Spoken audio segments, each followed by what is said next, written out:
Sa buhay na puno ng pag-asa, tayo ay magkakaiba. Magkakaiba ng karanasan, magkakaiba ng daan, at higit sa lahat, ang aral ng buhay. Pero tama na muna ang drama. Alamin niyo ang kwento ko.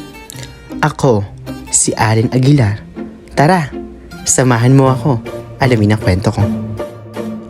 Ako si Allen Lloyd Vasquez Aguilar, 20 taong gulang na may mataas na pangarap para sa aking pamilya.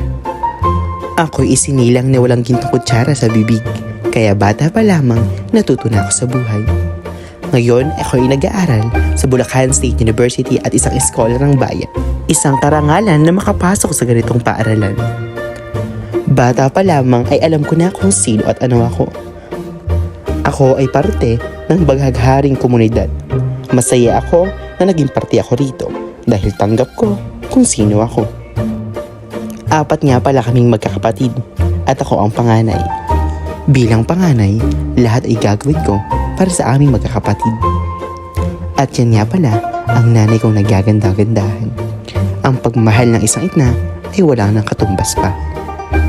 Bata pa lamang ay maaga na kami iniwan ng aming ama. Pero hindi ito hadlang para hindi na magpatuloy sa buhay.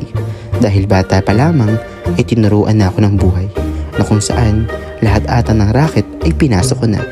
Ako ay isang host simula ng 2022. Bilang panganay at breadwinner ng pamilya, ito ay nakakatulong sa akin. At syempre, pinasok ko rin ang mundo ng ukay. Ito ang bumuhay sa amin ng panahon ng pandemya. Sa buhay natin na puno ng problema, isipin mo lagi na hindi ka pababayaan ng nasa itaas. Ibinibigay sa atin ang mga problema na yan dahil alam nang kayang-kaya nating lagpasan. Kung may mga bagay man tayo na hiniling na hindi niya naibigay, meron naman siyang ibinigay na kahit hindi natin hilingin. To all the panganays and breadwinners out there, laban lang. Isang mahigpit na yakap sa mga problema nating nalalampasan. Muli, ako si Allen Lloyd Vasquez Aguilar na may mataas na pangarap sa aking pamilya na naniniwala na piliin po natin maging mabuti dahil yung pagiging mabuti, wala po yung bayad ngunit may sukli. At lagi nating tatandaan na piliin po nating magpatawad dahil kung gaganti rin tayo sa kanila, wala tayong pinagkaiba. Tandang-tanda ko pa nung panahon ng tagtuyot. Talagang lito na ako kung saan pa ako susuot. Buti mas inugali ko pa rin pukpok ng pukpok kesa mokmok ng mokmok. Sa pangarap ay suntok ng suntok.